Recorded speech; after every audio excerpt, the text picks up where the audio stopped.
A week after the funeral, the night watchman woke me up at 3 in the morning. "Mrs. Miller, I am sorry, but this is serious. I think your son—" His voice was trembling. "Come quickly. I cannot say this over the phone."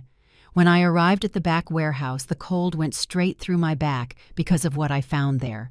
The phone rang in the middle of the darkness. 3 in the morning. That hour where nothing good can happen. I was still sleeping on the left side of the bed. The right side was still empty. It had been 7 days since that space was without the warm body of Arthur. 7 days since we buried him in Oakwood Cemetery under that willow tree he liked so much. Stephen's voice sounded different. He was the night watchman of the fabric warehouse, the same man Arthur had hired 15 years ago. I had never heard him like this. Nervous, almost scared. "Mrs. Grace Miller, forgive me for waking you up at this hour." "What is wrong?" "Stephen, was there a robbery?" "It is worse than that, ma'am. I need you to come. Now, please, I cannot tell you this over the phone." My heart accelerated. I dressed as fast as I could. A sweater over my nightgown, shoes without socks. My hands were shaking while I looked for the car keys. The house was silent. Robert and Vanessa were sleeping in the guest room. Or at least that is what I thought. The drive to the warehouse felt eternal. The streets of our suburban town were deserted, only a few stray dogs and a drunk leaning on a post. The November cold chilled my bones. When I arrived, Stephen was waiting for me at the back door. His face was pale under the yellow light of the street lamp. "Mrs. Miller, what I'm going to show you, you have to see it with your own eyes." He took me down the hallway that led to the main warehouse. That place smelled like my entire life. Like imported fabrics, like the cedar of the old shelves, like the years of effort that Arthur and I had invested there. 40 years building this business from scratch. But that morning something was terribly wrong. The shelves were half empty. "Where is the merchandise?" I whispered, feeling the floor move under my feet. Stephen turned on the screen in the small office. He showed me the security videos from the last 2 weeks. And there he was, my son, Robert, entering at 11 at night with 3 men I did not recognize, loading full rolls of Italian silk, the French lace that Arthur had brought personally from New York, the hand-embroidered fabrics that were worth more than $5,000 a roll. He has been doing this for 14 days, Mrs. Miller, 3 times a week, always when you are asleep. The image was clear, my son coordinating, directing, selling his father's legacy as if it were trash. Stephen took out a folder. Fake invoices, doctored receipts, contacts with resellers from the black market downtown. "He has already sold merchandise for $25,000, Mrs. Miller, and there is more." He showed me documents he found on Robert's desk, appointments scheduled with 3 different real estate agencies, appraisals of the entire building, blueprints marked with divisions to sell by lots. But the worst was on the last page, a power of attorney, in my name, with my signature, a signature that I had never written. "He tried to forge your signature, ma'am, to have legal control of everything." My legs stopped supporting me. I sat in the old chair where Arthur used to check inventories, the one he had upholstered himself with scraps of green velvet. My son, my only son, the boy I carried for 9 months, the one I nursed, the one for whom Arthur and I worked 12 hours a day to give him a better life than ours. That same son was dismantling piece by piece everything his father had built, and it had barely been 7 days since the funeral. 7 days since I saw him cry next to the coffin. 7 days since he swore in front of Arthur's grave that he would take care of me. "There is something else, Mrs. Miller." Stephen took out his phone. He showed me screenshots of WhatsApp conversations. I did not ask him how he had gotten them. He just put them in front of me. They were messages between Robert and Vanessa. "Almost there, baby. In 2 more weeks we have everything liquidated.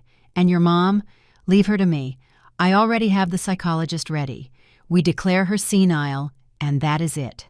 With the guardianship in our hands, we sell everything and go to Cabo like we planned. And if she realizes, she is not going to realize. She is old and depressed. She does not even check the papers I put in front of her to sign. Every word was a stab. I closed my eyes. I breathed deep. The smell of coffee that Arthur prepared every morning in that office still remained, like a ghost. "What do you want me to do?" ma'am asked Stephen with a broken voice. I can call the police right now. I looked at him. That loyal man who had taken care of our business during 3 full shifts when we were starting, who had cried genuinely at Arthur's funeral, who was showing me this betrayal even though it hurt him. No, Stephen, not yet. Ma'am. I stood up. Something inside me had broken, yes, but also something had ignited, a spark of rage, of indignation, of a strength I did not know I still had. I need you to make me a copy of all these videos, of all the documents, of every message. Are you going to confront him? I smiled. It was a bitter smile, but a smile nonetheless.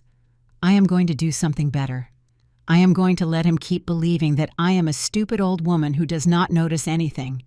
Because while I drove back home, while the sun started to break the horizon with orange tones over the hills, I understood something Arthur always told me. Grace, the one who thinks he is very smart, ends up being the biggest fool, and my son was about to learn that lesson, the hard way. If this story is touching your heart, subscribe to the channel to keep accompanying me in this tale. Because what is coming next, nobody saw coming. Let me take you a week back, to the day that split my world in two. Arthur died on a Tuesday. At 6 in the morning in our bed holding my hand, his heart simply got tired of beating. 72 years of life, 45 by my side. The wake was at the St. Angel funeral home, the one that has stained glass windows and smells of white flowers and contained sadness. More than 200 people arrived. Old clients, suppliers, neighbors, workers from the warehouse, everyone except my son arrived with their heart in their hand. I was sitting in the front row wearing the black dress Arthur gave me for our 40th anniversary, my hands clasped on my lap, my eyes dry because I had no tears left. Robert arrived late, 2 hours late, with Vanessa hanging from his arm as if she were a Persian rug she needed to exhibit. She wore a fitted black dress, red heels, red, at a funeral, and dark glasses she did not take off at any moment. Her platinum blonde hair tied in a perfect bun, her nails impeccable, her makeup intact. She did not shed a single tear. But I did notice something else. While people approached to give me their condolences, while Mrs. Higgins hugged me crying because Arthur had given her credit for fabrics for years when she could not pay, while Mr. Thomas squeezed my shoulder without words because we were partners for 20 years, Vanessa walked around the room taking out her phone, taking photos. At first I thought she was documenting the funeral. Something normal, I supposed. Young people photograph everything now. But no, she was not photographing the people. She was photographing the colonial paintings hanging on the walls of our house because the viewing was there as tradition dictates. The antique mirror with the mahogany frame that Arthur inherited from his grandmother, the fine china in the cabinet, the silver locket with photos of my parents. Zoom, click, zoom, click, click, as if she were making an inventory. I saw her bend down next to the little table where the jewelry I had taken off to be more comfortable was. My gold rosary, the pearl earrings, the engagement ring Arthur designed especially for me. Her fingers brushed the ring. Vanessa, do you need something? I asked from my chair. She jumped like a surprised cat. Oh, Mom, no. I was just admiring how beautiful it is. Arthur had very good taste, Mom. That word she used like a knife wrapped in honey. Robert did not even approach me during the first hour. He was in the corner, glued to his phone, typing furiously. When he finally came, he gave me a quick mechanical hug. I am sorry, Mom. The traffic was terrible. He smelled like beer. At 11 in the morning at his father's funeral, my son smelled like beer. Are you okay, son? I whispered. Yes, yes. It is just that it is very strong, you know. I needed something to calm down. Lie. Arthur had been sick for 6 months. 6 months of chemotherapy, of doctors, of nights in the hospital. Robert came to visit him 3 times in 6 months, and each visit lasted less than 20 minutes. He always had something urgent to attend to. During the prayer service, when Father Gonzalez began to pray, I noticed Robert and Vanessa exchanging looks. She showed him something on the phone. He nodded. They smiled, at the funeral. Mrs. Higgins, who was sitting next to me, also saw it. Grace, honey, she whispered in my ear. I do not want to meddle where I am not called, but those two, Something does not feel right. They are just nervous, Mrs. Higgins. It is their way of dealing with the pain. How naive I was. How blind. After the burial, when we returned home, Vanessa offered to help me organize. "Mom, you rest. I will take care of cleaning everything up." And she did. She picked up the flowers, the plates, the coffee cups. She also picked up the jewelry box that was on my dresser. She opened it. She checked piece by piece. She took photos of each one. I saw her from the reflection of the hallway mirror. "Are you looking for something, Vanessa?" "No, Mom. I just wanted to keep everything in a safe place. With so many people coming in and out, you never know." She closed the jewelry box. She handed it to me with a perfect smile. But I had counted the pieces that morning. Something was missing. A small brooch, white gold with 3 diamonds. Nothing flashy, but it had huge sentimental value.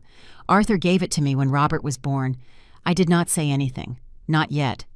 That night, when everyone left, when the house remained in sepulchral silence, Robert knocked on my bedroom door. "Mom, I need to talk to you." He came in. He sat on the edge of the bed, not on Arthur's side, but on mine, invading my space. "Look, I know it is difficult. It is for me, too." Liar. "But we have to be practical. Dad is gone. And you. You cannot stay alone in this huge house. Not at your age, 67 years old. That was my age, not 90. Vanessa and I were talking.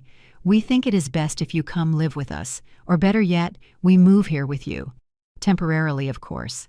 To take care of you. I do not need to be taken care of, Robert. Mom, please, do not be stubborn. Besides, someone has to take care of the business now that Dad is not here." There it was, the business. I am going to take care of the business as I have always done. Robert let out a short, dry laugh. "Mom, with all due respect, you do not know anything about modern finances. The business needs to be renewed. Digitalized. I studied administration. Remember? He studied 2 years. He never got his degree, but he had a diploma from the most expensive private university in the city. Paid with our sweat. Give me a few days, son. Let me process all this. Of course, Mom. Of course." He stood up. He gave me a kiss on the forehead. Cold. Calculated. Like kissing a statue. Before leaving, he turned around. "Oh, by the way, Dad left everything in order, right? The will, the business papers, the deeds. Yes, Robert, everything is in order." "Perfect. Because I need you to give me access to the bank accounts, to start reviewing funeral expenses and those things. We will see later." His jaw tensed. Only for a second. But I saw it. "As you say, Mom. Rest." He closed the door. I stayed there sitting on that bed that smelled of sickness and goodbyes. I hugged Arthur's pillow. It still kept the shape of his head. And I cried. I cried because I had lost the love of my life. But above all, I cried because deep down in that dark place I did not want to accept. I knew my son had not come to say goodbye to his father. He had come to claim his inheritance, and I, like a fool, still wanted to believe I was wrong. But the worst had not happened yet. I need you to understand something. To understand what came next, you need to know who we were. Arthur and I. What did we build? And why did it hurt so much to see it collapsing? I met Arthur in 1976. I was 19 years old. He was 26. It was at the downtown textile district a Saturday morning. I was accompanying my mother to buy fabric to make a dress for my younger sister. Arthur had a tiny stall barely 10 square feet full of scraps and rolls piled up to the ceiling. It was not love at first sight. It was something better. It was recognition. He looked me in the eyes when he helped me, not at my neckline, not at my legs, at my eyes. He asked me what I was looking for. He really listened to me, and he showed me 5 different options explaining the advantages of each fabric. This one is cooler for the heat. This other one has a better drape. This one here is more resistant to washing. He knew what he was talking about. Not like those salesmen who throw anything at you just to get paid. Arthur loved fabrics. He knew every fiber, every weave, every origin. He spoke of them as if they were living beings.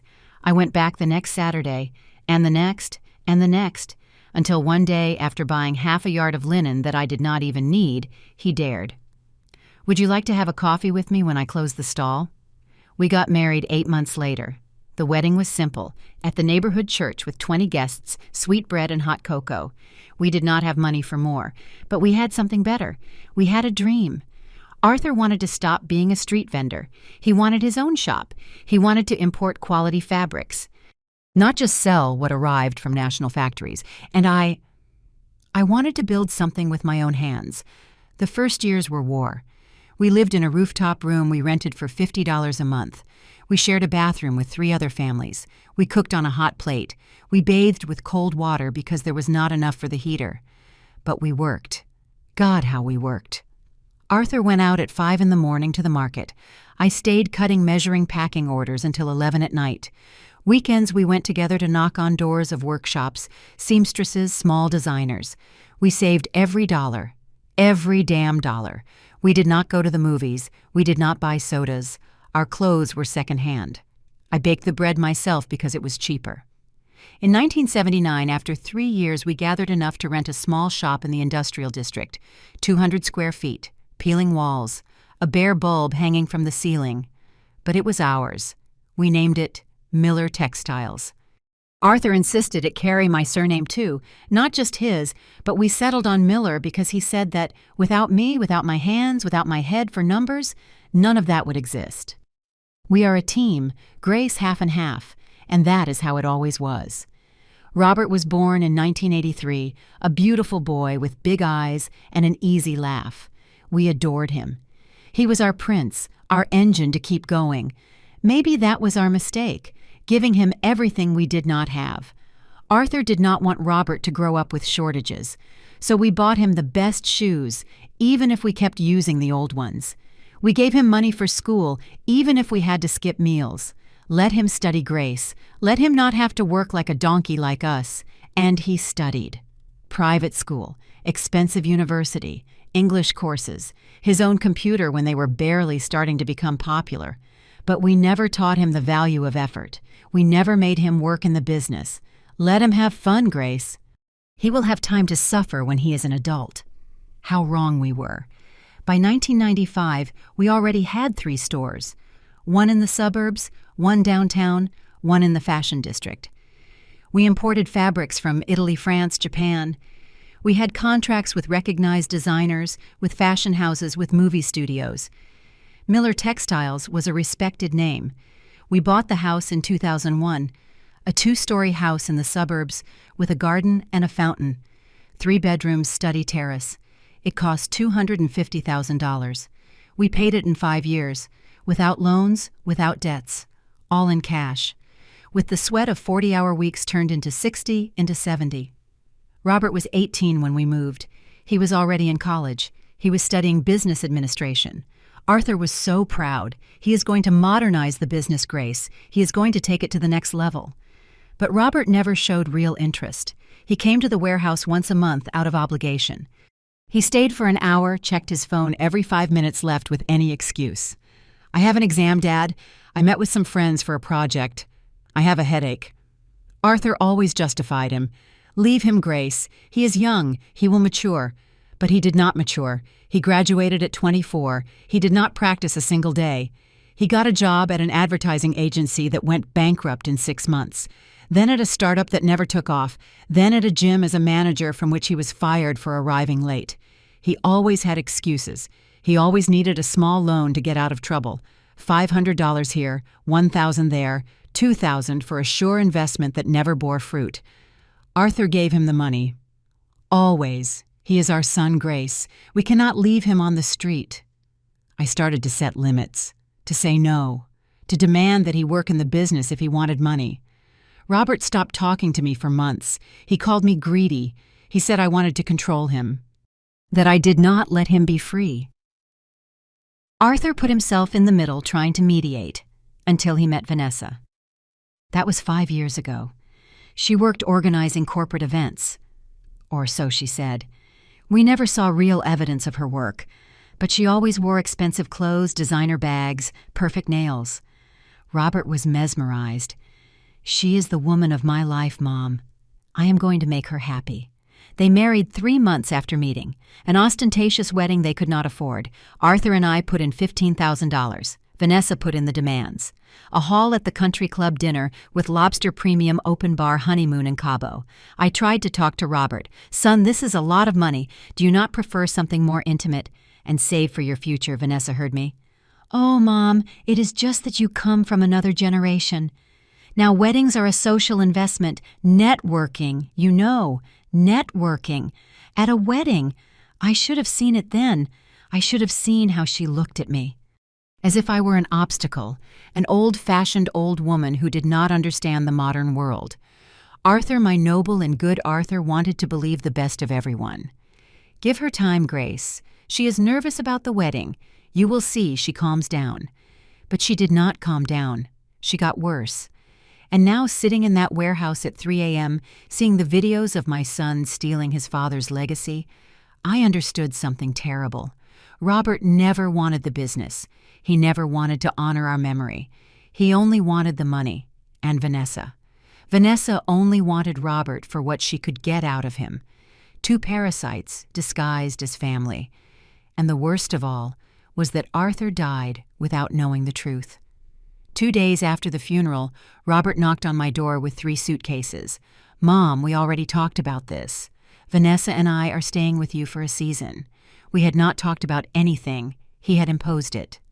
I, in my pain and my tiredness and that thick fog that wraps you when you lose your life, partners simply did not have the strength to fight. It is temporary, right? I asked, seeing Vanessa enter behind him with 2 more suitcases and 4 boxes. Of course, Mom, just until you feel better. You cannot be alone in this big house. The house had 3 bedrooms. They took the one that had been Robert's when he was a child, the one Arthur had turned into a study after he left.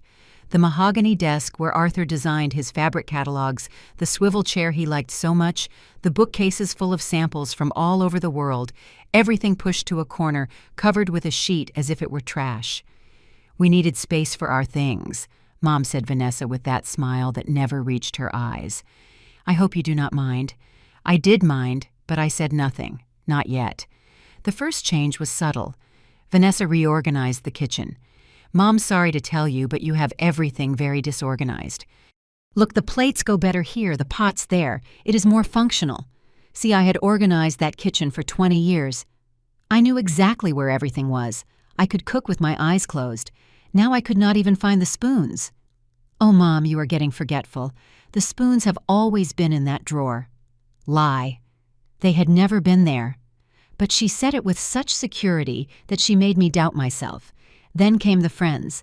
Vanessa invited them on Tuesday and Thursday afternoons, 5 or 6 loud women who took over the living room. They shouted, laughed, smoked in the garden, even though I asked them not to. It is my house, too, while I live here, Mom. I have the right to invite my friends. That word, right. As if living under my roof gave her automatic rights over my space, my peace, my life. One afternoon, I went down for a glass of water. It was 4 o'clock. I heard them talking in the living room. "And when do you guys get out of here?" asked one of them, the one with black hair and a tattoo on her shoulder. "As soon as possible," replied Vanessa. "This house is pretty, but it is very old. It smells like old people you know needs a complete renovation." Laughter. "And what does the mother-in-law say?" "The mother-in-law is in the clouds. Poor thing, she is already very old. The other day I asked her to sign some grocery papers, and she did not even read them. She just signed. She is going senile, I think." More laughter. I froze in the hallway with the empty glass in my hand. Grocery papers? I never signed anything. I returned to my room, locked the door. I sat on the bed, breathing slowly, trying to control the rage that rose up my throat like bile. That night, Robert entered the kitchen while I was preparing chicken stew, the one Arthur liked with finely chopped vegetables. "Mom, we have to talk about the business. What is wrong with the business?" "Well, it needs administration." I checked the accounting books and they are outdated. You keep everything by hand. We need to digitize it, modernize it. I put the spoon on the table. "Robert, I have kept those books for 30 years. There has never been an error. But Mom, that is not how things are done now. We need a system, a digital platform, social media. I can take care of that. When have you worked in the business?" His face hardened. "I studied administration." "Mom, I know what I'm talking about. You studied. You did not get your degree. That is a low blow. It is the truth." He got up from the chair abruptly. The wood scraped against the floor with a horrible sound. "You know what, Mom? It has always been like this. You never trust me. You never think I can do anything right. Dad was right when he said you were very controlling. That lie. Arthur never said that. Never. Your father and I were equal partners, Robert. He respected my work." Sure, whatever you say." He left the kitchen, slamming the door. The stew burned. I did not even taste it. The next day I found Vanessa in my room. She was in front of my dresser. The wooden jewelry box Arthur gave me on our 30th anniversary was open. "What are you doing?" She jumped. She closed the jewelry box quickly. "Oh, Mom, you scared me. I was passing by and saw the door open. I was admiring your jewelry. They are beautiful. Old but beautiful. The door was not open. I had locked it." "How did you get in?" "Mama, the door was open, I tell you." Lying. Shamelessly. "Vanessa, this is my private room. I need you to respect my space." She let out a little giggle, as if I had told her something funny. "Oh, Mom, do not get paranoid. I was just looking. I am not going to steal anything." She walked past me, brushing my shoulder. Too hard, intentionally. "You should lock up if you are so suspicious," she said before leaving. I checked the jewelry box. The emerald earrings Arthur gave me when Robert was born were missing. They were worth $3,000. I went down to confront her. She was in the living room painting her nails blood red. "Vanessa, my emerald earrings. Did you see them?" "What earrings? The ones that were in my jewelry box." "Oh, Mom, I do not know what you are talking about. I did not touch anything. You were checking the jewelry box 10 minutes ago. I was just looking." "I already told you. Besides, are you sure you had them there? Maybe you put them somewhere else and you do not remember anymore." Robert appeared from the kitchen. "What is happening? Your mom says she is missing some earrings. She is accusing me of stealing them." I did not say that, I clarified, feeling my voice tremble. "But she insinuates it," said Vanessa, acting offended. "Robert, tell your mom that I am no thief." Robert looked at me, his mother, as if I were the problem. "Mom, you are paranoid. Vanessa would not steal anything from you. You probably put the earrings somewhere else and you do not remember." "Robert, I know perfectly where." "Enough, Mom," he exploded. "Enough. Since Dad died, you are unbearable. Everything bothers you. Everything seems wrong to you. We are here to help you, and you only make our lives impossible." I felt as if I had been slapped. "I did not ask you to come." "Of course you did. You are alone, you are vulnerable, you are sad, you need company. What I need is peace." Vanessa let out a dry laugh. "Peace, Mom. You do not even know what you need. That is why we are here, to take care of you. To take care of me. As if I were an invalid. As if I were a senile old woman incapable of fending for herself." That night I could not sleep. I stayed staring at the ceiling, listening to the laughter coming from the room next door. Robert and Vanessa celebrating something, drinking, low music. I got up at 2 a.m. I went to the kitchen for water. I found the trash can open. And there, among orange peels and bread bags, was the family photo album. The one Arthur and I had put together for 40 years. Our wedding, Robert's birth, his first steps, Christmases, birthdays, trips, all our life together, in the trash. I took out the album. My hands were shaking so much I almost dropped it. Some photos were crumpled, others torn. On the first page in Vanessa's handwriting, there was a sticky note. "This is useless, takes up too much space." I hugged the album against my chest. And there, in the darkness of my own kitchen in the house, Arthur and I bought with the sweat of decades, I cried in silence. So they would not hear me, so they would not call me dramatic, so they would not tell me once again that I was exaggerating. But something inside me that night stopped hurting and started burning. Now you understand why that call from Stephen at 3 a.m. did not surprise me as much as it should have. I already knew something was wrong. I just did not know how deep the betrayal was. Standing in that warehouse, seeing the empty shelves, the security videos, the forged documents, everything made sense. Robert's nightly outings to the gym, the whispered calls he cut when I entered the room, Vanessa's insistence that I sign unimportant papers, everything was part of the plan. "Ma'am, there is more," said Stephen, taking me out of my thoughts. He showed me a manila folder hidden behind the filing cabinet. Inside were invoices, many invoices, sales made in the last 2 weeks, 12 rolls of Italian silk at $400 each, sold for $150, loss $3,000, 25 yards of vintage French lace at $600 a yard, sold for $200, loss $10,000, 8 rolls of hand-embroidered Egyptian linen, unique pieces that Arthur brought personally from Cairo 10 years ago, sold for $2,000 when they were worth $10,000. The list went on, and on, and on. "How much in total?" I asked, although I did not want to know the answer. Stephen checked his notes.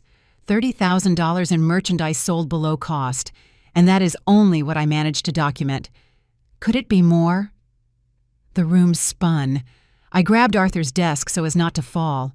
That desk where he spent hours calculating fair prices, correct margins where he caressed fabrics as if they were treasures. Because they were. Every piece in that warehouse had a story, a journey, a trusted supplier, years of built relationships. And Robert was giving it away as if it were flea market trash. "Here's the worst, ma'am." Stephen spread 3 documents on the desk. Real estate quotes. The entire building. Warehouse offices. The ground floor shop appraised at $1 million. The 3 quotes were from last week. One had a handwritten note from Robert. "Urgent quick sale. I accept $800,000 cash."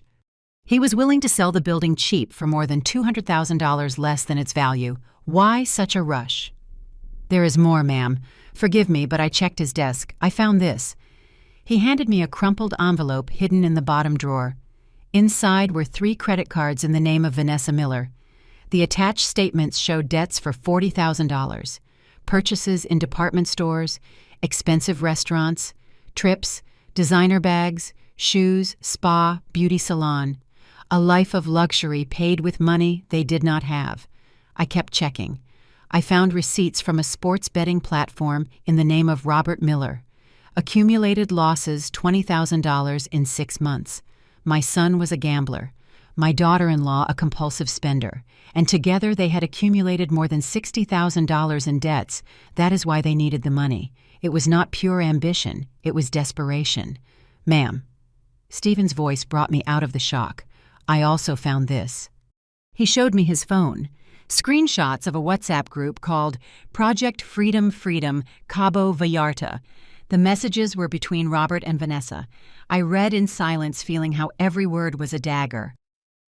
"Robert, I already sold another $4,000 in fabrics. We are doing well. Vanessa and your mom still suspects nothing. Robert, not at all. She is gone since my dad died. She does not even check the warehouse. Vanessa, perfect. Did you contact the notary, Robert? Yes. He charges me $2,000 to make the fake power of attorney papers. He says in 2 weeks it is ready. Vanessa, it is worth every penny.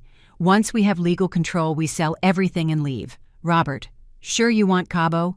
I prefer Vallarta. Vanessa, I do not care, love. The important thing is to get out of this horrible city and your dramatic mom. Robert, ha ha ha, I know. It has always been like this, controlling and bitter. Vanessa, do you think she will make a problem when we tell her we are going to put her in the nursing home? Robert, leave her to me. I already have the psychologist fixed. He is going to evaluate her. He is going to say she is senile, and that is it. Total legal guardianship for us. Vanessa, you are a genius, my love. Robert, I know. My dad was always very soft with her. That is why we never grew as a company. Vanessa, it does not matter anymore. In 2 months, we are on the beach with $500,000 in the account. Robert and my mom in a nice nursing home. We are not bad people either. Vanessa, of course, not baby. We are just being practical. The phone slipped from my hands. Stephen caught it before it hit the floor. How did you get this? I whispered. My friend's son works at the gym where Mr. Robert goes.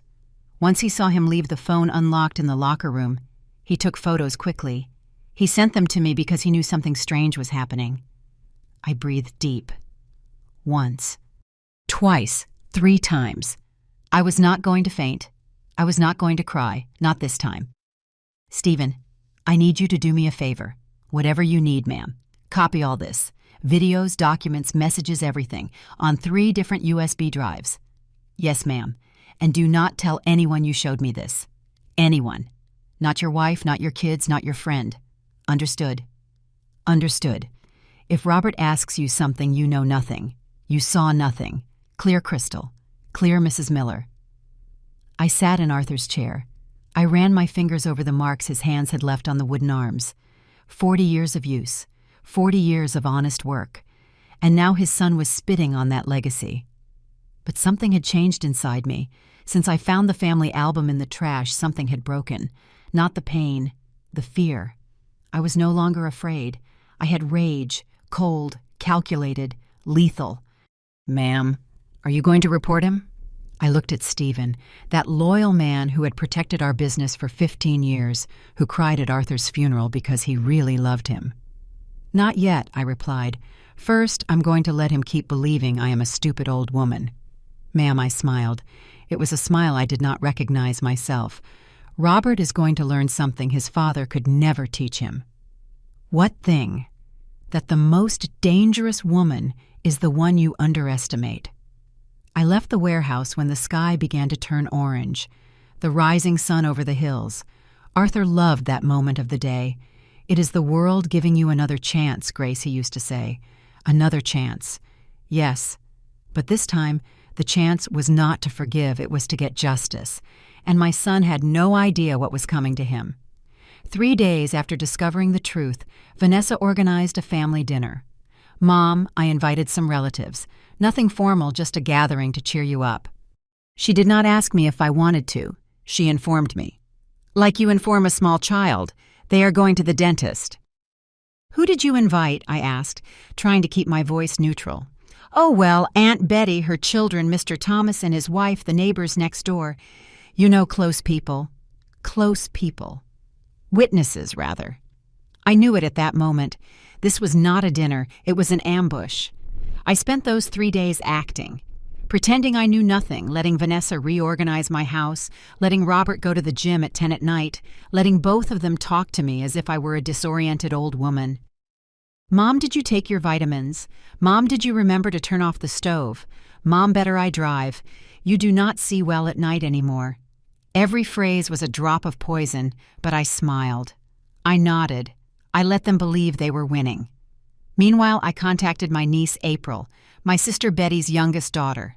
Lawyer, 38 years old, brilliant with her own firm specializing in family law and inheritance. I called her from a payphone. Yes, they still exist on the corner of the pharmacy where Robert would never see me. Aunt Grace, are you okay? You barely answer your cell phone. I need to see you alone. It is urgent. We met at a coffee shop downtown, far from our neighborhood. I showed her the copies Stephen had given me, the videos, the documents, the WhatsApp messages. April went pale while reviewing everything. Aunt, this is fraud document forgery, embezzlement. Robert could go to jail. I know. Do you want me to file a complaint? Not yet. Why? I stared at my coffee cup. It was already cold. Because first I want him to feel what I have felt. The humiliation, the contempt, the betrayal. April took my hand across the table. Aunt, I understand you, but this is delicate. If we wait too long, he can sell more things. He can falsify more documents. Stephen is watching. They are not going to take out one more pin from that warehouse without us knowing. And the fake power of attorney. That is where you come in. I need you to contact the real notary, Mr. Medina, the one who made Arthur's will. Have everything ready in case Robert tries to present fake documents. April nodded, taking notes on her cell phone. Anything else? Yes. Find out about Vanessa's debts. I need to know exactly how much she owes and to whom. I can have that in 2 days. Perfect. And April, I need you to come to dinner on Friday, the family dinner. Yes, just be there, observe. Do not say anything yet. Aunt, what are you planning? I smiled. That new smile I had discovered, the one that was scary. Justice, honey. Just justice. Friday arrived too fast. Vanessa decorated the house as if it were hers. Flowers on the table, scented candles, background music. She had ordered food from an expensive restaurant. With my money, of course. The guests arrived at 7. Aunt Betty, my older sister, with her husband, Uncle Jack. April and her brother Matt, Mr. Thomas and his wife, Mrs. Elise Arthur's loyal partners. The neighbors of 30 years, 10 people in total. Everyone hugged me with genuine concern. Grace, how have you been? You look thinner. Are you eating well? If you need anything, we are here. Real love, from people who really knew me. How ironic that my own son did not feel even a fraction of that affection. The dinner started normally. Roast chicken, rice, beans, fresh bread. Conversations about the weather, about traffic, about the Christmas holidays approaching. Robert was especially kind, attentive. He served water, offered bread, asked if anyone needed anything. The perfect son. Vanessa, for her part, played the role of devoted daughter-in-law. Worried, affectionate, always looking out for me. Mom, do you want more chicken? Let me serve you. Careful with the hot plate, Mom. Do not burn yourself. Cheap theater. But everyone was buying the show. Until dessert arrived. Apple pie, Arthur's favorite. Vanessa served it ceremoniously. And then while everyone was eating, she dropped the bomb. Well, family, Robert and I invited you today because we need to talk about something important. My fork froze halfway. It is about Robert's mom, about Grace. Everyone turned to look at me. You see, it is not easy to say this, but we have noticed worrying changes in her behavior. Absolute silence. What kind of changes?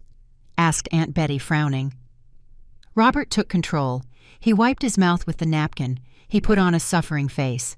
Mom has been forgetting things, repeating stories, confusing dates. Last Tuesday, Vanessa added, she asked 3 times if we had already had dinner, and we were eating right at that moment. Lie. Never happened. Besides, Robert continued, we found the stove on twice at dawn. She says she does not remember turning it on. Another lie. And well. Vanessa lowered her voice, as if it hurt her to say it. The other day, I found her talking alone in the garden, having a complete conversation with Arthur. Murmurs around the table. It is normal to talk to those we lost, said Mrs. Elise, defensive. Yes, of course, agreed Robert. But she believed he was answering her. She believed she heard him. More lies, all lies, but woven with enough detail to sound credible. We have also noticed she is more irritable, added Vanessa. She gets upset about anything. She accuses us of moving her things, of stealing from her. Did she accuse you of stealing from her? Asked Aunt Betty, looking at me. I opened my mouth to respond, but Robert interrupted me. Mom, nobody is judging you. It is normal at your age. The brain gets tired. At my age, 67 years old, as if I were a ruin. That is why Vanessa continued. We have been investigating professional care options. Care options, repeated Mr. Thomas with a hard voice. Specialized residences, Robert clarified. Places where they can attend to her 24 hours a day. With nurses, doctors, therapists. A nursing home, I said, finally. My voice sounded clear, firm, too lucid for someone supposedly senile. It is not a nursing home, Mom corrected Robert, almost with impatience. It is a luxury residence, with gardens, activities, people your age. You want to lock me up? No. We want you to be safe. You want to get rid of me. Mom, you see. You get paranoid. That is exactly what we are talking about. Vanessa put her hand over Robert's in a perfectly rehearsed gesture of spousal support. Family, we understand it is difficult to process, but we live with her. We see what you do not see, and it worries us. A lot. In fact, Robert took out a folder from under his chair. We already contacted a specialist, Dr. Sullivan, a recognized geriatrician. He passed the folder to Aunt Betty. Inside was a preliminary diagnosis. Cognitive deterioration mild. Recommendation. Constant supervision and possible institutionalization. This is a bought evaluation, said April suddenly. Everyone turned to see her. Excuse me, what did you say? Asked Robert with a tense jaw. That doctor never examined my aunt. "Oh, yes, Aunt Grace." I stayed silent, letting April weave the trap.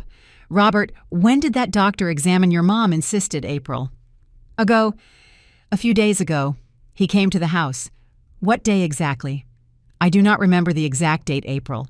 I did not keep a notarized record." "How convenient." "Are you calling me a liar?" I am asking. "As a lawyer." "Why this?" She pointed to the document. "It has all the stamps of a fraudulent diagnosis." Vanessa stood up abruptly. "Look, girl, I do not know who you think you are. I am the niece who does worry about my aunt without wanting to steal from her."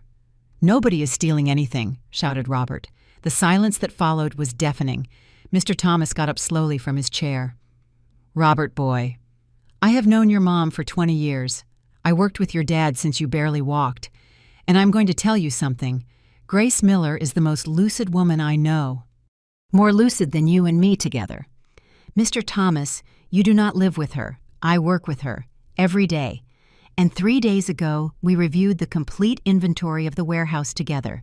Every number, every piece, every invoice, without making a mistake, even once." Robert went pale. That proves nothing." "It proves she is not senile," intervened Aunt Betty. "Grace, honey, what do you say about all this?" 10 pairs of eyes fixed on me. It was my moment. I could explode, reveal everything, destroy them right there in front of everyone. But no, not yet. "I am tired," I said simply. "I think I'm going to retire to my room. Mom." "Enjoy the dessert. Excuse me." I got up from the table with all the dignity I could gather. I walked towards the stairs. I heard whispers behind me, April defending me, Mr. Thomas questioning, Aunt Betty demanding explanations, and Vanessa with that sweet and poisonous voice. See, that is how she gets. Dramatic. She makes us look bad in front of everyone. I reached my room. I closed the door. And only then, only there, in the privacy of my pain, did I allow myself to cry. Not from sadness, from rage, because they had humiliated me in my own house, in front of my family, using my pain as a weapon, painting me as a crazy woman, as a burden, as a hindrance that had to be gotten rid of. But while the tears rolled, while I hugged the pillow that still smelled of Arthur, I made a promise. This humiliation would be the last one, because the game was just beginning, and I had always been a better player than Robert imagined. The next morning, April appeared at my door at 8 a.m. I tapped on her car window before she got out. I got in fast. "Drive. Far from here." She asked nothing. She started the engine. Robert and Vanessa were still sleeping, or at least it seemed that way. I no longer trusted anything that happened inside that house. We went to a coffee shop downtown, a small hidden one where nobody knew us. April ordered 2 black coffees and a plate of pastries that neither of us touched. "Aunt last night was a nightmare." "I know. After you left, I tried to confront them more forcefully. Robert got aggressive. Vanessa started crying, playing the victim. She said they only wanted the best for you. And the others, Mr. Thomas, did not believe a word they said. Your sister Betty is confused. She says Robert has always been complicated, but she never believed him capable of something like this." I took a sip of coffee. Bitter. "Perfect. Did you find out about Vanessa's debts?" April took out her tablet. She showed me a spreadsheet. 3 credit cards. Total $40,000. Average interest rate, 48% annually. She has not paid the minimum for 6 months. 2 banks have already sued her. And Robert. The betting platform has him reported to the credit bureau. He owes $20,000, plus late interest. It is almost $25,000 now. I did the mental math. More than $60,000 in debt. That was why the urgency. That was why the plan to sell everything quickly. There is something else, Aunt. I investigated Dr. Sullivan, the one with the fake diagnosis, and he lost his medical license 2 years ago. Malpractice. He was selling fake medical certificates for disability pensions. Robert paid him $2,000 for that paper. $2,000. To declare me insane. To steal my freedom, my dignity, my life. Aunt, we have enough evidence to put Robert in jail. And Vanessa too. I know. Then why are we waiting? I looked out the window of the cafe. The city was waking up, people going to work, kids on their way to school. vendors preparing their stalls. Normal life. Something I had not had since Arthur died. Because I want them to fall harder, April. I want them to feel what I have felt. The fear, the helplessness, the betrayal. Aunt, I need your help. But it has to be on my terms. April closed the tablet. She looked me straight in the eyes. What do you need? During the next hour, we outlined the plan. April would contact Mr. Miller, the notary who made Arthur's will. She would inform him about the forgery attempt. She would prepare preventive legal documents. She would investigate Robert and Vanessa's finances deeper. Every debt, every creditor, every suspicious transaction. Meanwhile, I would do something I had never done. Learn technology. I need to install cameras in the house, I told April. Small ones that cannot be seen. In the living room, in the kitchen, in the hallway. Aunt, that is easy. There are cameras that look like smoke detectors, clocks, plugs. I can get them today. And how do I manage them, I'm going to teach you. You have a cell phone, right? I took out my phone. A basic model that Arthur gave me 3 years ago. Aunt, you need a better one. One with internet with applications. I do not know how to use those things. You are going to learn. And I learned. That same afternoon, April took me to buy a new smartphone. She taught me how to download applications, how to connect to Wi-Fi, how to check the cameras in real time. I felt clumsy. My fingers did not obey. I made mistakes all the time. Slowly, Aunt. Nobody is born knowing. We practiced for 3 hours in her office. By the end, I could already see the cameras from my phone. 4 cameras strategically placed. One in the living room hidden in a painting. One in the kitchen inside a wall clock. One in the hallway leading to the bedrooms camouflaged in a smoke detector. One in Arthur's study inside a lamp. They record automatically when they detect movement, explained April. Everything is saved in the cloud. Even if they destroy the cameras, the recordings are safe, and they cannot delete them, no. Only you have access with your password. Perfect. That night I returned home at 7. Robert was in the living room watching television. Where were you? Mom, Vanessa made dinner. I went to the doctor. To the doctor. Which doctor? Check up. You know age things. I said it with that frail old woman voice they expected to hear. It worked. Robert turned his attention back to the television. Good that you take care of yourself. You should go more often. Yes, son. You are right. I went up to my room. I locked the door. I opened the application on my new phone. The 4 cameras were active. I could see the living room where Robert was still watching TV, the kitchen where Vanessa was preparing something that smelled burnt, the hallway empty, Arthur's study intact. I waited. At 9 at night, Robert came up to my door. Mom, are you awake? Yes, son. Can I come in? Come in. He entered with an envelope in his hand. Look, I need you to sign these papers. What papers? They are from the medical insurance to update your policy. Nothing important. I took the envelope. I opened it slowly as if my hands were shaking from age. Inside were 3 documents. None were from medical insurance. They were powers of attorney to give him total control over my bank accounts, my properties, my medical decisions. Robert, this is not from the insurance. Of course it is. Mom, look at it closely. It says power of attorney. Oh, Mom, it is the same thing. It is part of the insurance paperwork. Lie after lie after lie. I need to read it calmly. For what? It is pure, boring legal language. Just sign here, here, and here. I'm not going to sign anything without reading it. His face hardened. Mom, do not start with your stubbornness. It is not stubbornness. It is prudence. Look, if you do not trust me, say it at once. I did not say that. But you think it. You have always thought it. I have never been enough for you. Here came the emotional blackmail. Robert, you are my son. I love you. But I am not going to sign papers I do not understand. They are from the medical insurance. Then I can read them tomorrow calmly, and I sign them the day after tomorrow. I need them today. The deadline expires tomorrow. Well, then it will expire. He stood there breathing heavily with his fists clenched.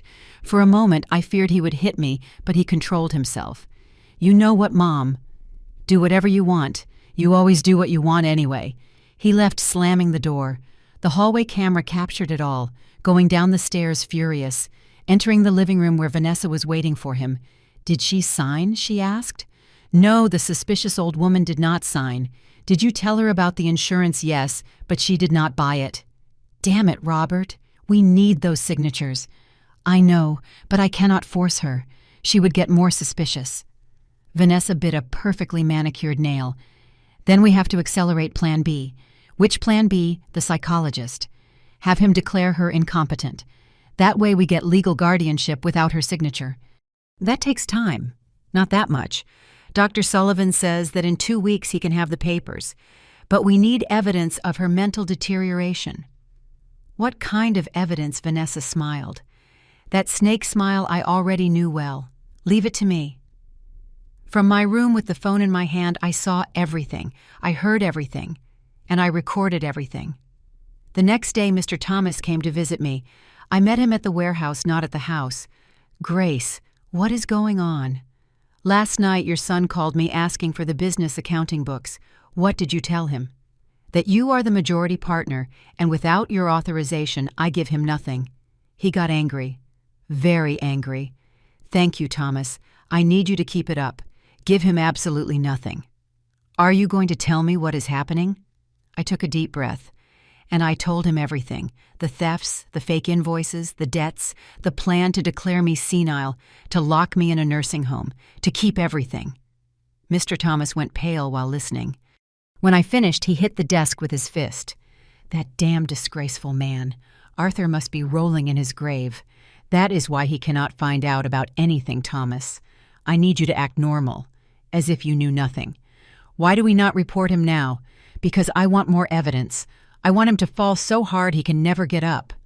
Thomas looked at me with renewed respect. Arthur always said you were the stronger of the two. Now I understand why.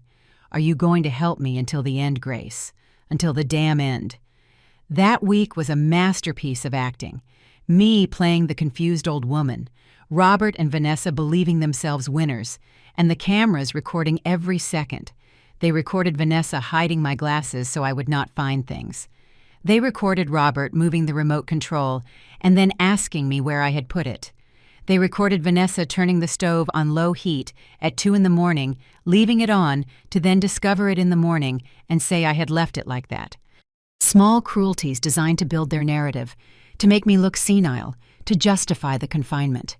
But each one was documented, with date, time, and clear evidence of manipulation. Meanwhile, April worked in silence. She got certified copies of Arthur's true will.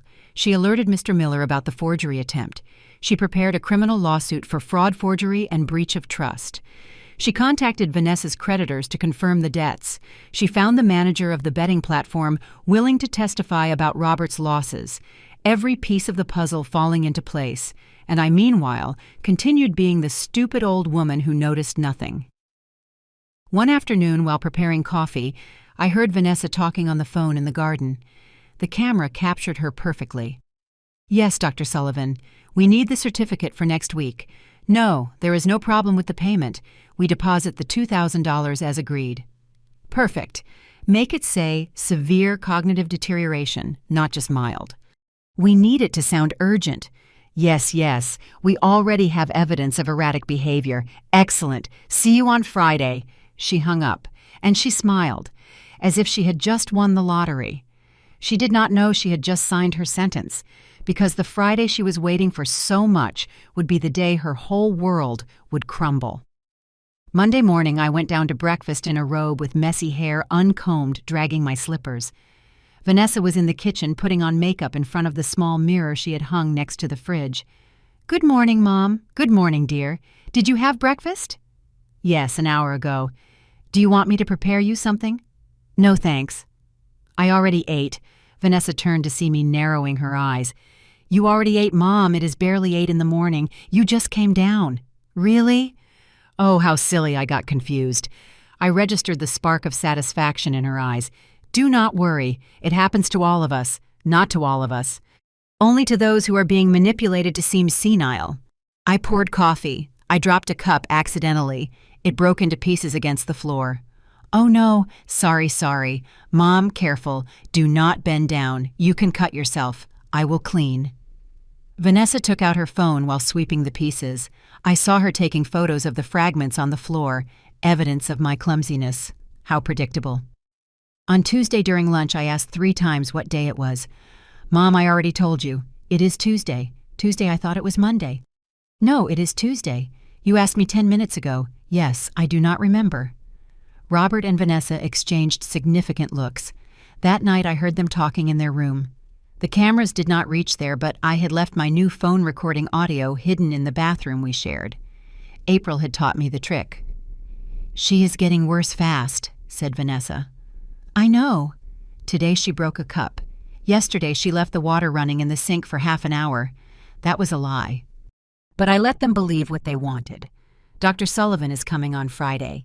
He is going to evaluate her officially. And then we have the certificate.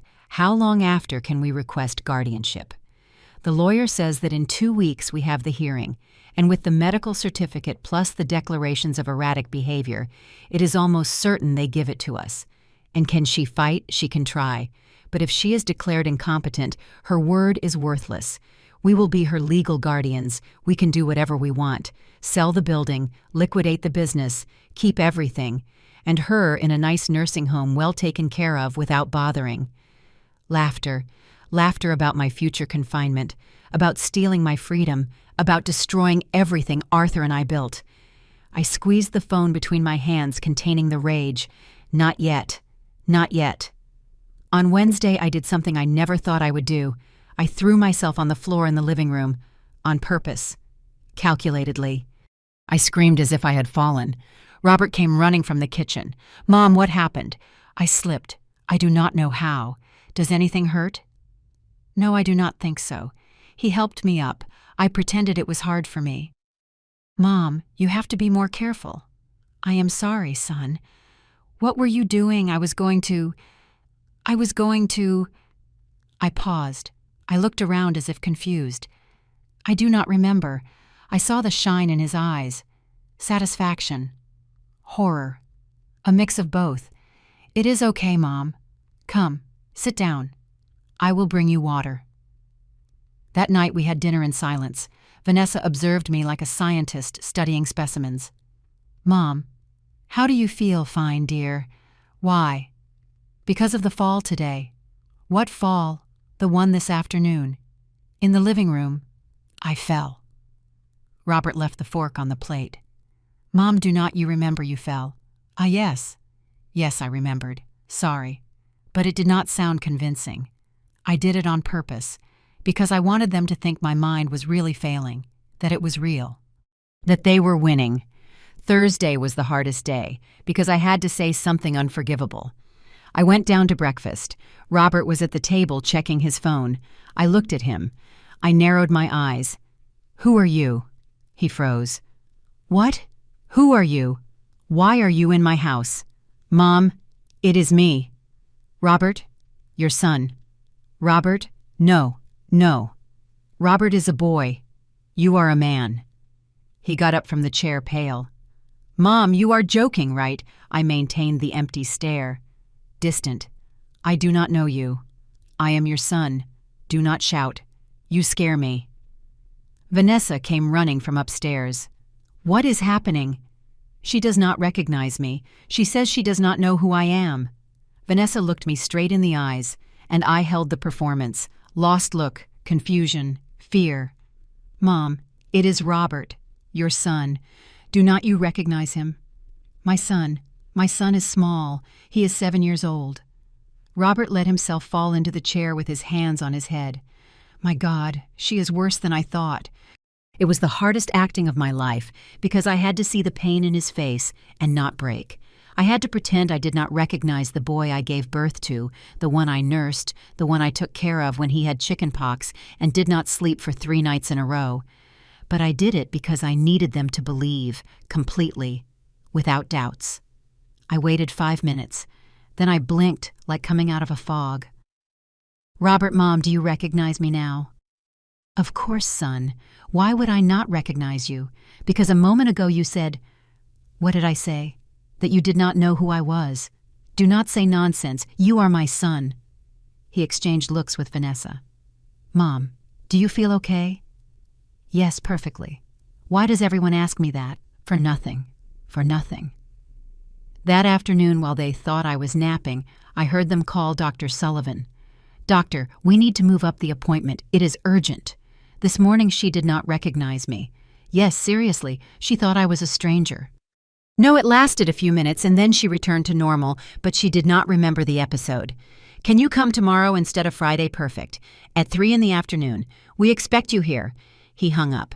Immediately I called April from my new phone. They moved up the visit of the fake doctor. "Tomorrow at 3. Do you want me to go?" "No, but I need you to have everything ready, just in case. Everything. The documents, the lawsuits, the evidence, everything. Aunt, are you sure we can stop them right tomorrow?" "Not yet. I want the fake certificate in my hands. It is the final piece. It is risky. I know, but trust me." There was silence on the other side. "Okay, Aunt, but I will be outside your house in my car. Anything you call me and I enter." Agreed. Friday arrived cloudy, gray sky, cold air, threatening rain. As if the weather knew something important was about to happen. I dressed with special care. An old sweater of Arthur's that still kept his smell. Comfortable pants. My hair tied back without much care, the perfect image of a neglected old woman. At 3 sharp, the doorbell rang. Vanessa opened the door with a huge smile. "Dr. Sullivan, what a pleasure. Come in, come in." He was a short, chubby man with thick glasses and a worn leather briefcase. He did not inspire confidence. He inspired pity. "Mrs. Miller, nice to meet you. I am Dr. Sullivan." He held out his hand. I shook it weakly. "Doctor, am I sick?" No. I just come to ask you some questions. A routine evaluation. Why Robert intervened. Because we want to make sure you are okay, Mom. Nothing else." "Ah, okay." We sat in the living room. The doctor opened his briefcase. He took out forms, a tablet, a blood pressure monitor. "Good, Mrs. Miller. I'm going to ask you some simple questions." Okay, what day is today?" I paused for a long time. "Thursday." "No, ma'am, it is Friday." "Ah, yes, Friday. What month are we in? I looked at Robert as if looking for help. "Do not help her, please," said the doctor. "November," I answered finally. "Correct. And what year?" "Very well. Now can you tell me your full address?" I said it. "Correctly. Your husband's name, Arthur Miller. Where is he now?" I lowered my gaze. "He died. When a little while ago." "Can you be more specific?" "Ago, 2 weeks, I think. It was 3 weeks. But I needed them to think I did not have it clear." The doctor took notes. He continued with memory questions, orientation, calculation. I failed some deliberately. I got others right to maintain credibility, the perfect balance between lucidity and confusion. "Now, ma'am, I am going to tell you 3 words. I want you to remember them. Later, I am going to ask you what they were. Ready, yes. House window dog. Perfect." He continued with other tests, drawing a clock. I did it wrong putting the numbers outside the circle, subtracting by 7s from 100. I got confused on the 3rd number, naming animals in 1 minute. I only mentioned 6. All calculated, all measured. Finally, after 40 minutes, he closed his folder. "Good, Mrs. Miller. One last question. Do you remember the 3 words I told you at the beginning I pretended to think?" House. Yes. And window. Correct. And the 3rd, silence. I looked at the ceiling, at the window, at my hands. No, I do not remember. "It is okay. Do not worry." The doctor stood up. He spoke with Robert and Vanessa in a low voice, but loud enough for me to hear. "The deterioration is evident. Temporal disorientation, recent memory failures, difficulty with calculation tasks. I recommend constant supervision." "How serious is it?" Doctor asked Vanessa with fake concern.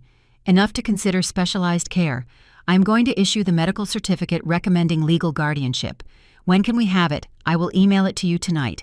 And the original certified one arrives by courier tomorrow." "Perfect, doctor. Thank you very much." They paid him in cash. I saw the bills change hands. $2,000. The price of my freedom according to them. The price of their destruction according to me. When the doctor left, Vanessa sat next to me. "Mom, how do you feel?" "Fine. Why did that man come? For nothing, Mom. Just a checkup. Ah. Robert was in the kitchen talking on the phone with someone. Yes, we already have the medical certificate. Tomorrow we have it physically. Then we can proceed with the guardianship application next week. Excellent. Thank you, counselor. He closed the phone. He turned to see Vanessa. And they smiled, like two hyenas watching their wounded prey. Without knowing, the prey had been preparing the trap for 3 weeks, and they were about to fall into it. Because Monday would be the day their whole world would crumble, and I would be there to see it. With a smile, the great confrontation, poetic justice. Saturday morning, Robert entered my room without knocking. I was sitting on the bed looking out the window. Mom, we need to talk. What is it, son? He sat next to me. He took my hand. Affectionate gesture. Fake. Look, Vanessa and I have been thinking. This house is too big for you. It is hard for you to maintain it. And after what the doctor saw yesterday... What doctor? The one who came to check you. Ah, yes. What did he say? That you need help, Mom. Specialized care. Am I sick? It is not that. It is just that at your age it is normal to need support. At my age. 67 years old. As if I were a relic. That is why we found a perfect place for you. A residence upstate. It has gardens, activities, nurses 24 hours. You are going to be very comfortable. You want to put me in a nursing home. It is not a nursing home, Mom. It is a luxury residence. I do not want to go. Mom, it is not your decision. That phrase, that damn phrase, it is not your decision. Over my own life. The doctor certified that you need guardianship. Vanessa and I are going to request it next week. And once we have it, we are going to make the decisions that are best for you. Robert, I am your mother. You cannot do this. I can, and I am going to do it. It is for your own good. It is not for my own good. It is for my money. He stood up abruptly. You see, there it is again. Your paranoia, your senseless accusations. I know what you are doing. I know about the money you stole from the warehouse. He went pale. Only a second. But I saw it. I do not know what you are talking about. About the $25,000 in merchandise you sold. About the fake invoices. About the appointments with real estate agents to sell the building. Absolute silence. His eyes darkened. Who told you that nobody had to tell me? I know. You are crazy. The doctor was right. You are inventing things. Is Stephen also crazy? Is he also inventing the security videos where you appear loading merchandise at 11 at night? The color drained from his face. Your dad is dead. Robert. But even if he were alive, he would never have given you permission to give away fabrics worth $10,000 for $2,000. I needed money. To pay your bets. Your $20,000 in online casino debts. How do you know? And the $40,000 Vanessa owes in credit cards. He stayed quiet. Trapped. Mom, Let me explain. There is nothing to explain. You planned everything. Steal the merchandise. Sell the building. Declare me senile. Lock me up. Keep everything. We needed the money. Then work. My scream resonated throughout the house. Vanessa appeared at the door. What is happening here? I told her everything, love. She knows everything. Vanessa looked at me, no longer with pity, with pure hatred. And what are you going to do, Mom? Call the police, report your own son if necessary. She let out a dry laugh. You will not do it. Moms like you never do. They always forgive. They always justify. He is my little boy, poor thing. He had a bad streak. You do not know me. Of course I do. I know you perfectly. You are a weak old woman who cannot let go of her son. That is why you are going to sign what we tell you. That is why you are going to go quietly to the residence, because you do not have the guts to do anything else. I got up from the bed. I walked towards her, slowly, with all the dignity I could gather. You are right about something, Vanessa. I am a mother, and for a long time that made me weak. It made me blind. You see, she admits it.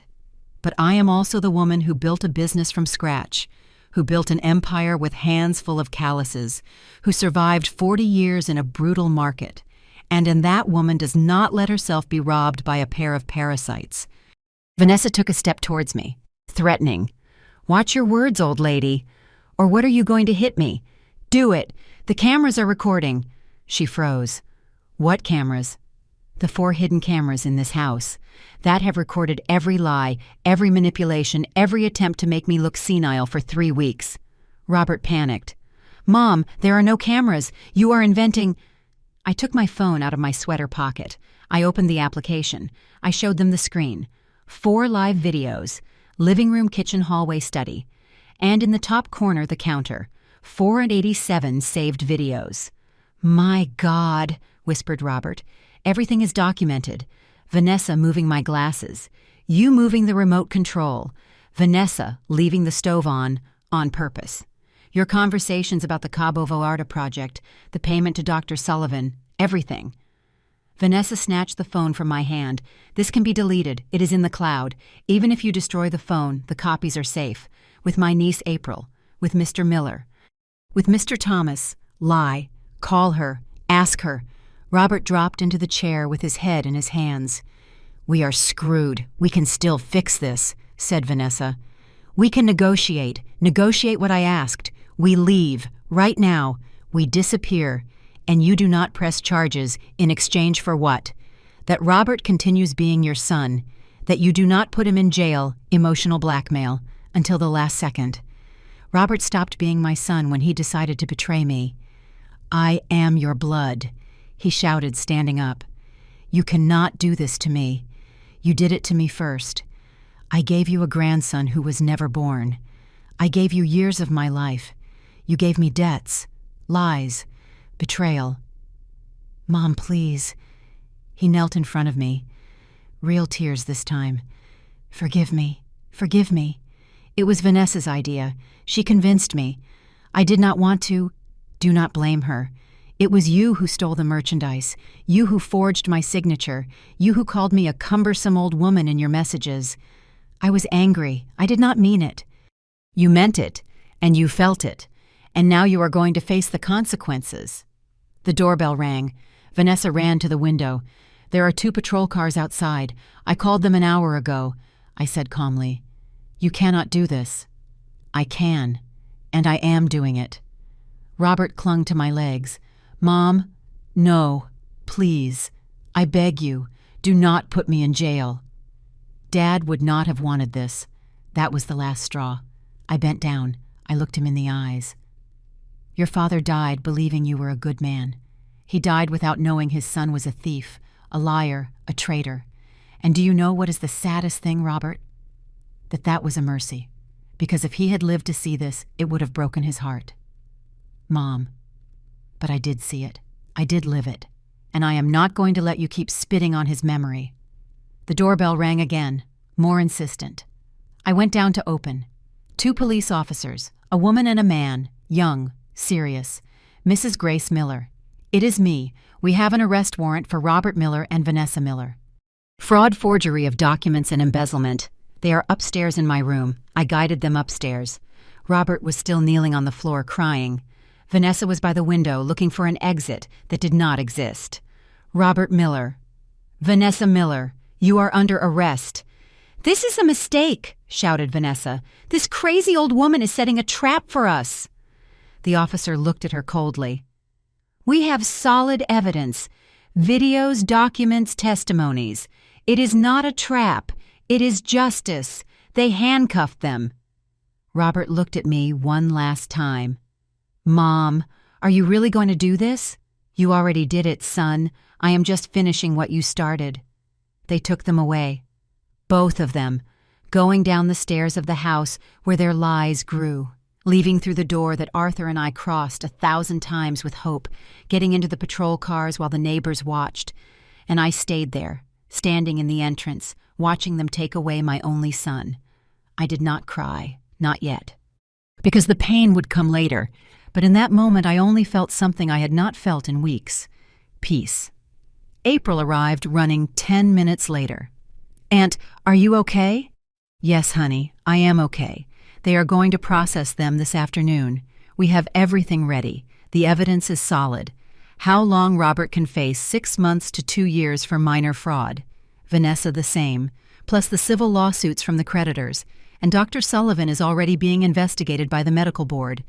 and the business safe Mr. Thomas transferred everything to a protected company in your name. Robert cannot touch anything, and the house also protected. I changed the locks this morning. Here are the new keys. I took the keys, heavy, cold mine. Thank you, April. No, Aunt. Thank you for being so brave. I do not feel brave, but you are. That night I sat in Arthur's study in his chair, looking at his books, his fabric samples, his photographs. I found a letter hidden in his diary with my name, Arthur's handwriting trembling but clear. I opened it with shaking hands. My dear Grace, if you are reading this, it is because I am no longer here, and if you found this letter, it is because you need it. I knew our son better than you think. I know he is weak. I know he is selfish. I know he does not have what it takes to take care of what we built. That is why I left clauses in the will. If Robert betrays you, if he tries to take what is yours, he automatically loses his inheritance. Everything stays for you. And if you are reading this, it probably already happened. Probably he betrayed you. Forgive me for not having been harder on him, for having spoiled him so much. I thought love would change him. But some children are born to break hearts. Do not feel guilty for defending yourself. Do not feel guilty for choosing yourself. You deserve it. You are the strongest woman I know, and I know you are going to be okay. I will always love you. Arthur. The tears I did not shed during the arrest came out now, in torrents, in sobs. I cried for Arthur, for the son we lost, for the years of wasted effort, for the family that could have been and never was. But I also cried with relief, because I no longer had to pretend. I no longer had to endure. I no longer had to be weak. I was free, finally, painfully, but free. And that freedom was worth every tear shed. 3 months later. Life has a curious way of moving forward, even when you think everything is over. Robert was sentenced to 8 months in prison for fraud and forgery. Vanessa received 6 months. Both also faced civil lawsuits from their creditors for more than $60,000. Dr. Sullivan definitely lost his professional license and faced criminal charges for falsifying medical documents. I recovered every dollar stolen from the warehouse. Mr. Thomas and Stephen helped me track every piece sold illegally. Some we recovered, others we counted as lost, but the business survived. More than that, it flourished. A Tuesday morning in February, I opened the doors of the Arthur Miller School of Textile Arts, a space on the ground floor of the warehouse building. Wide rooms, industrial sewing machines, embroidery frames, cutting tables, and 25 young people between 18 and 30 years old. Most women, some single mothers, other kids from complicated neighborhoods, all with the same desire to learn a dignified trade. "Good morning," I said in front of everyone with my heart beating fast. "My name is Grace Miller, and together with my husband Arthur, we built this business 40 years ago from scratch. Today, we are going to teach you everything we know. We taught them to recognize fabrics, to calculate costs, to manage inventories, to sew, to embroider, to design. But above all, we taught them to value themselves, not to let themselves be stepped on, to build with their own hands, Mr. Thomas became an official partner, his youngest son David, a newly graduated designer with fresh ideas and genuine talent, joined too. Between the three of us, we modernized the business without losing its essence. We created a website, social media, digital catalogs. Sales increased 30% in 2 months. Arthur would be proud. One afternoon, while checking numbers in the study, my phone rang. Unknown number. "Hello, Mrs. Grace Miller. It is me. This is the state penitentiary. Your son, Robert Miller, requests a family visit." My heart stopped a second. "When this Saturday at 10 in the morning. Do you accept the visit?" I closed my eyes. I took a deep breath. "Yes, I accept." Saturday dawned sunny. Cold, but with that winter sun that warms just enough. I dressed carefully. A cream-colored sweater, jeans, the silver necklace Arthur gave me on our 25th anniversary. April offered to accompany me. I told her no. This was something I had to do alone. The prison was far.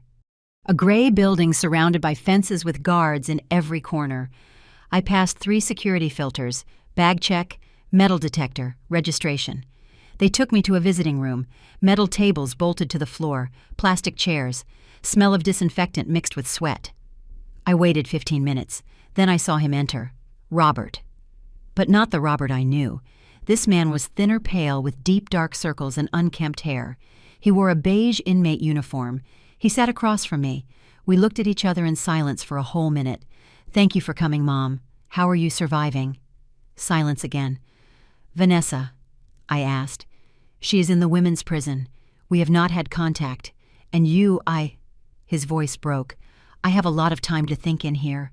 And what have you thought, that I was the most idiot son in the world?" A tear rolled down his cheek. "Mom, I do not expect you to forgive me. I do not expect you to forget what I did. I just want you to know I am sorry. I really am sorry." "Are you sorry for doing what you did, or are you sorry for getting caught?" The question hit him like a slap. "I am sorry. Both things. I am honest. I am sorry for getting caught because now I am here. But also every night I see my dad's face, and it hurts. It hurts to know I disappointed him, that I disappointed you. Your dad left a letter where he said he knew you, that he knew you were weak. That is why he left clauses in the will to protect me from you." Robert closed his eyes. Tears ran freely now. "He was always smarter than me." "Yes, he was. Mom, I know I have no right to ask you anything, but when I get out of here, what? Can I try to make it up to you in some way? Work in the business? Earn your trust again?" I looked at my son, at that 42-year-old man who remained in many ways a scared child. "Robert, trust is not given away. It is earned, with time, with actions, with proof. I know. When you get out, if you want to work, you will have to start from the bottom. No office, no administration, warehouse loading, cleaning, whatever is necessary. I will do it, whatever. And you will have to pay every dollar you stole, with your work, without excuses. Agreed. And if you betray me again, if you lie to me again, if you try to manipulate me again, there will be no second chance. Understood. Understood. Understood." I extended my hand on the table. He took it. It was cold, trembling. But there it was. "I do not know if someday I will be able to trust you completely again, Robert, but I can give you the chance to try. Thank you, Mom. Thank you. Do not thank me. Show me." I nodded. I stood up. "Mom, wait." "Yes, can I?" I hesitated, only a second. Then I opened my arms. Robert stood up. He hugged me tight, desperate like when he was a child and had nightmares. "I am so sorry. Forgive me. Please forgive me. Someday, son. Someday." I let him go.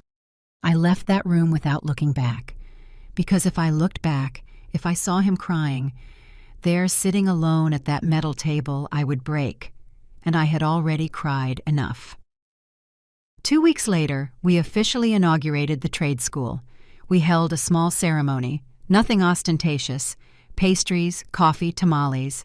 The 25 students came with their families, Mr. Thomas and his wife, Mrs. Elise, April and my nephews, Aunt Betty, the neighbors, Stephen and his family, people who really loved me. I gave a short speech. Arthur always said that true success is not measured in how much you have, but in how much you share. Today, by opening this school in his name, I am sharing what he taught me, that honest work dignifies, that hands that create are worth more than hands that steal, and that true family does not always come from blood, but from the heart. Applause, hugs, tears of joy. One of the students, Sophia, a 22-year-old girl with 2 small children, approached me afterwards. "Mrs. Grace, I want you to know that you saved my life. Me. How my husband left me a year ago. I was left alone with my kids, without work, without studies. I thought about giving up, but then I saw the school ad, and now I have hope. Thank you." I hugged her tight. "Do not thank me, honey. Thank yourself for being brave, for not giving up. That night alone at home, I sat in the garden. I looked at the stars. I spoke with Arthur. We did it, old man. Not how we expected. Not with who we expected. But we did it. The wind blew softly, and I swear I heard his voice in that wind. I always had faith in you, Grace. Always. I smiled.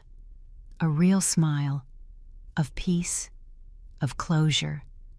Of new beginning. 3 years later. The Arthur Miller School of Textile Arts had already graduated 120 students. Many had their own businesses. Others worked in recognized fashion houses. Some stayed with us now as teachers of the new generations. The family business had tripled in size. Robert got out of prison 2 years ago. He kept his word. He started in the warehouse carrying boxes, cleaning, organizing inventories, without complaining, without asking for privileges, working 12 hours a day. He paid every dollar of his debt. It took him 18 months, but he did it. Vanessa did not return with him. They divorced while they were in prison. She went to another state with her family.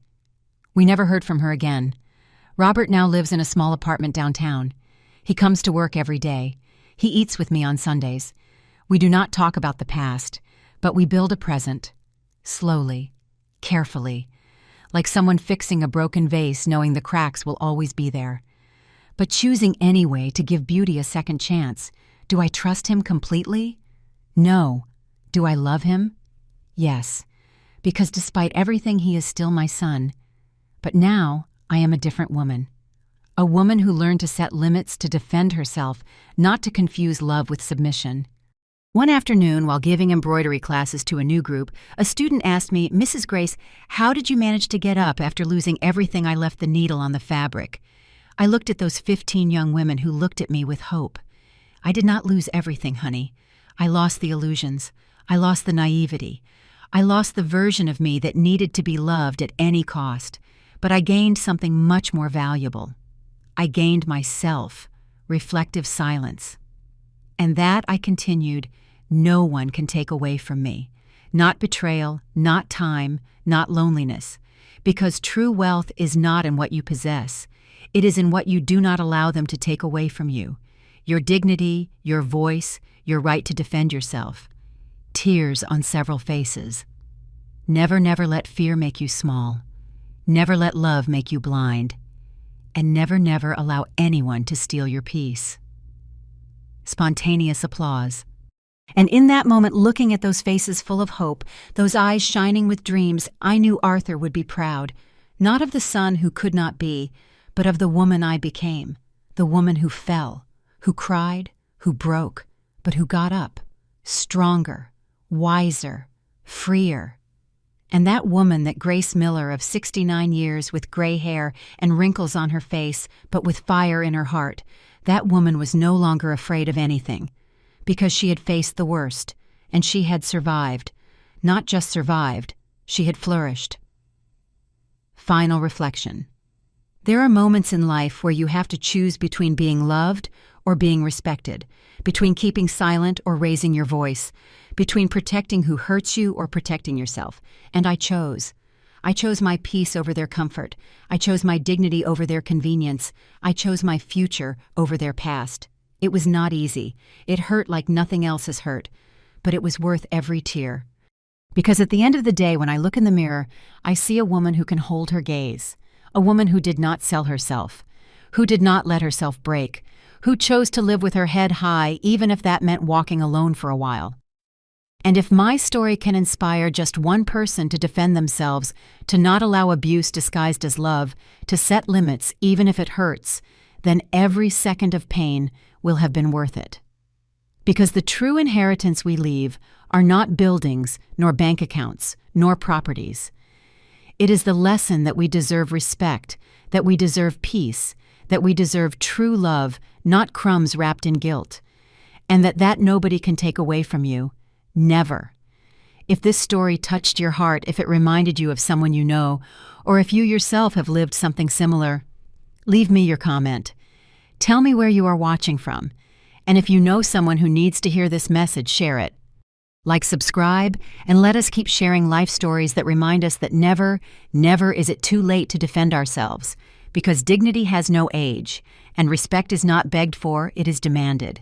Thank you for accompanying me until the end. With love, Grace Miller.